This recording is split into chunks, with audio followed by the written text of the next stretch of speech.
morning, students. So today we'll begin with the next phylum called phylum Annelida. So here annelidans are commonly called as ringworm.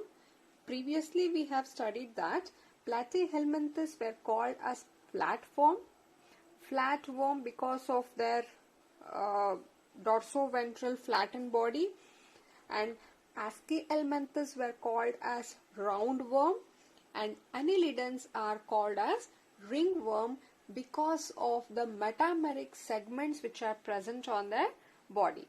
We'll see that. So starting with their habitat. So you can see this member of annelidans in aquatic.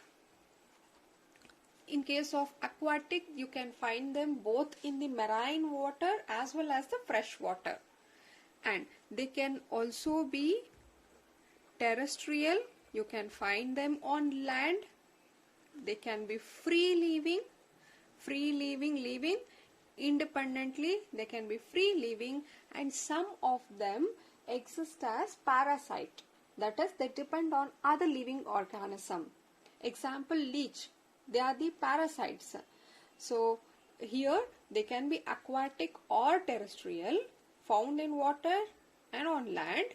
They can be free living, and some of them can be parasites.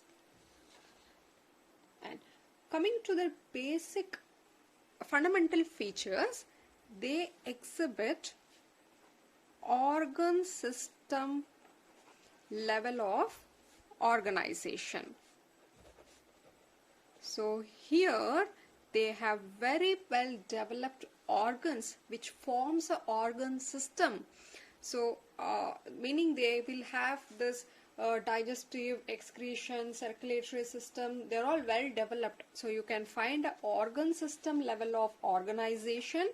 They are bilaterally symmetric, meaning the body of this annelidan can be divided into two halves in one particular plane. So that's why we call it as bilateral, and they are triploblast in nature. Triploblastic meaning they will have three germ layer. Outer ecto, middle mesodermal, and inner they have this endodermal. All the three germ layers are found here during embryonic development, and also they have the coelom. So therefore they are the coelomate animals having the coelom. Clear? Now, the characteristic features of this annelidan are they exhibit, you can see, a true metameric segments. So this is a characteristic features of phylum Annelidan, that they exhibit the metameric segments. They possess both the longitudinal and circular muscles for the locomotion. See here they are true metameric segments. That means both they have the segments externally as well as internally. In case of platyhelminthes, we have seen that segment that is only by the external segments. So here you can find those both external and internally.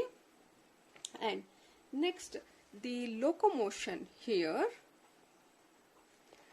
The locomotion here is by, I told you, it is by circular and longitudinal muscle. It is by circular and longitudinal muscle in case of nereis.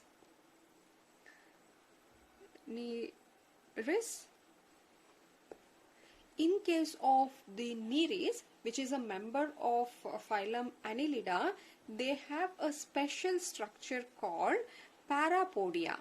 So they use this as a locomotory organ. Apart from this circular, this muscle, they also exhibit this parapodia. If this is a nereis, they will have this parapodia, which is meant for locomotion.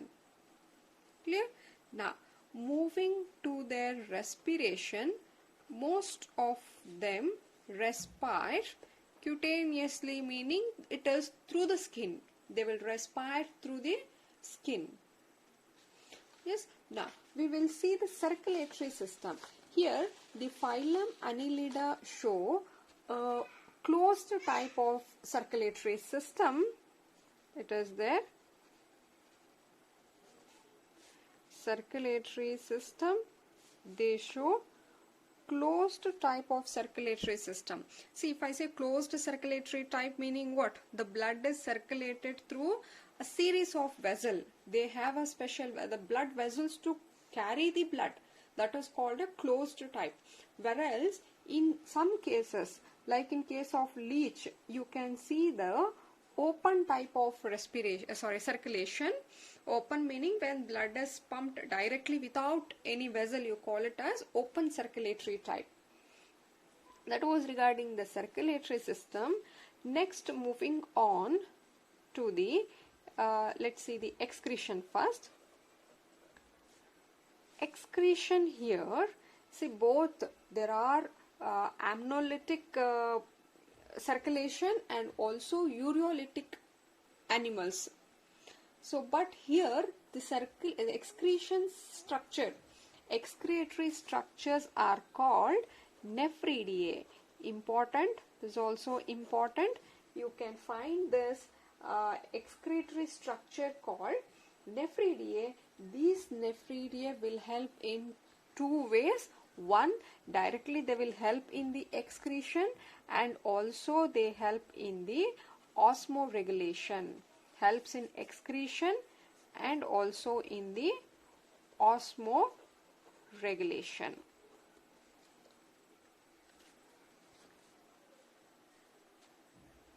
Right? And now, regarding, they have a well developed nervous system too, where you can find the paired ganglia. You can find paired ganglia which are connected by lateral nerves to a double ventral nerve cord. So you can see the nervous system also. And coming to the reproduction, they show sexual reproduction. They show sexual reproduction, and the members can be dioecious. Example is Nereis. See, dioecious meaning what? Sexes are separate. A male sex organ and female sex organ are present on different individual. You call it as dioecious or unisexual. And some of them can be monoecious, meaning both the structures are present. The male and the female sex organ is present in same individual. You call it as monoecious. And the development here can be both. You can see both the type of development. That is, you will see direct development, and some of them exhibit indirect development. Example in case of direct development is in case of the earthworm, leech. The development is direct. They do not show any larval stage. But some of them, like Nereis here, they show the larval stage. That is, they show the indirect type of development. And example for these annelidan groups are, the first one I told you, it is the Nereis is one example, and leech is also belongs to Annelida. This is called as leech, is also called as hirudinaria, or it is the leech. So you can see here the diagram of both is given. Examples of annelidan, this is a Nereis, and this one we are talking of leech. We will see in the practical. So this is all about the Annelida. You can just go through annelidan once again. So these are commonly called as ringworm. Why? Because due to the presence of the metameric segments on their body, you call it as a ringworm.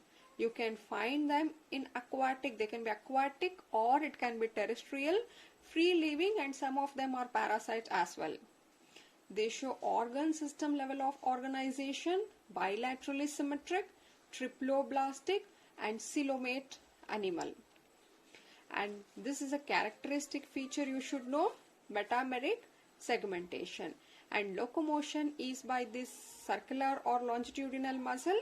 In some cases they also have this parapodia, which is used for locomotion. So respiration is through the skin, and circulatory system is closed type, and some of them also exhibit open type of circulation. Excretion here, the excretory structure are called nephridia. Nephridia help in excretion and also in balancing the osmoregulation. And nervous system, you can find the presence of ganglia, and in sexual reproduction, reproduction is by sexual method, and you can find individual both dioecious and monoecious types are found in case of phylum Annelida, and development may be direct or indirect. Example, Nereis and leech. Hirudinaria. Clear? So this is all about phylum Annelida. We'll move to the next phylum called Arthropoda, which is the largest phylum of animal. Yes, the next phylum is called phylum Arthropoda. So this is the largest phylum of Animalia kingdom. Insects belongs to arthropod. Over 2/3 of all named species which we find on earth, they are or they belong to Arthropoda. If you know 3 species, out of 3, 2 will belong to Arthropoda. So that's why it's the largest phylum of Annelida. It's a largest phylum of animal kingdom. Now you can find this both. The habitators, you can find them in aquatic, and as well as you can find them in terrestrial. Both you can find both the type in water and on land. So moving to the basic features, they show a organ system level of organization. They show organ system level of organization. They have a very well developed organ and organ constituting a organ system. So next, they are again same bilaterally symmetric. Bilaterally symmetric body can be divided into 2 halves in one particular plane. You call it as bilateral symmetric. They are triploblast, have 3 germ layers, and they are coelomate. Again, you can find them with coelom. These are the coelomated animal, and you can also find the segments on their body. So these are the fundamental features. Apart from this, the body is covered. Body is covered by chitinous exoskeleton. Now you know what is skeleton. Exoskeleton meaning if a skeleton is present outside, like you can see in case of insect, the insect body, it is harder from outside. And so here that is why it is called exoskeleton. If it is present outside the body, outside, you call it as exoskeleton, and the body is covered by exoskeleton made up of chitin. An entire body, it is divided into head, thorax, abdomen, and along with that you can also see the jointed appendages. Here the body consists of head region, thorax, abdomen, and they show jointed appendages. So if you find in any animals, you will find here insects, if you see, this will be the head portion, then you have the neck portion here. The neck portion is called thoracic region, and the tip here you can find this will be the abdomen region. Apart from this, you can find the jointed appendages like this. Jointed appendages. Entire body, if you consider, these are the jointed appendages. Just imagine if this is a mouth. Some of them might have antenna also, and they can show the segments like this. So if the insect body consists of head, thorax, abdomen with the jointed appendages, and the circulatory organ here, the circulatory system,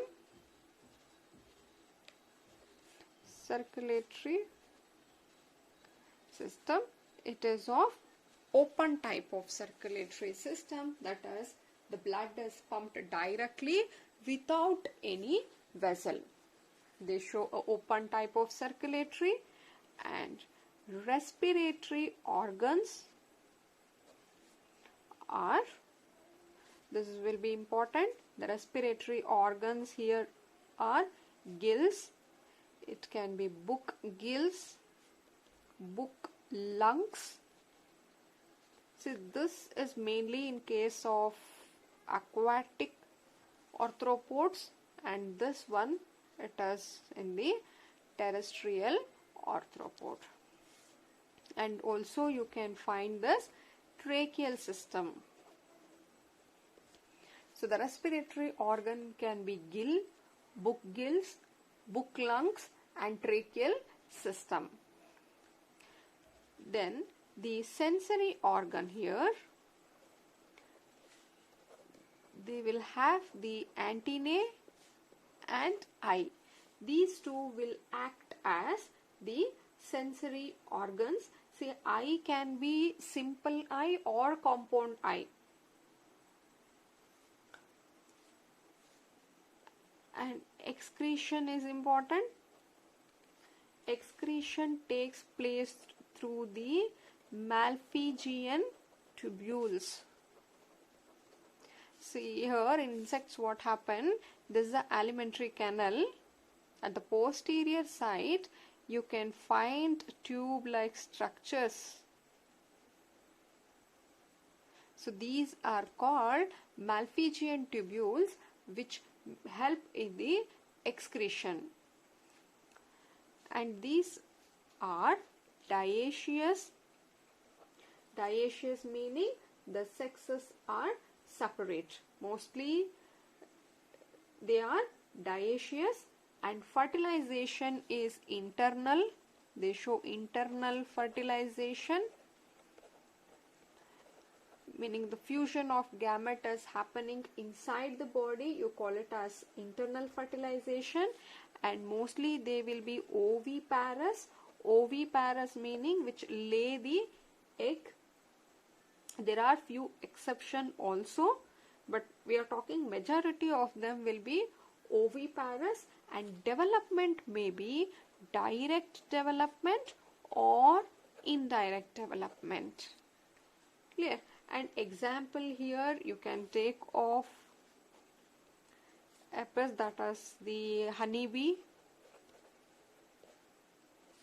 or bombax, that is nothing but silkworm, and all insects, mosquitoes, crab, lucifer.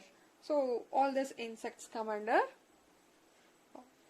arthropods. See here, you can see some examples are given. Examples for arthropods: locust, butterfly, scorpio, prawn. These are all examples for arthropod. Just go through this once again. So arthropod is the largest phylum of Annelida. This includes insects. They show organ system level of organization, bilaterally symmetric, triploblastic, and coelomate, and also they show the segments.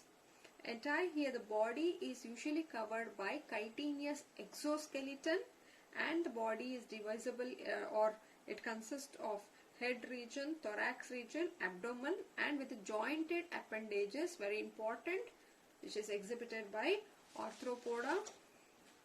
Then they show this open type of circulatory system. The respiratory organs used for respiration can be gills, book lungs, or it can be the tracheal system. And they are going to use antenna and eye as a sensory organ, and excretion takes place through Malpighian tubule. Then the fertilization, mostly the organism are dioecious and showing internal fertilization, oviparous. Development may be direct or indirect. With some 1 or 2 example, you just make the points. So this much is for phylum Arthropoda. In the next video, we will take the next phylum. Yeah. Thank you.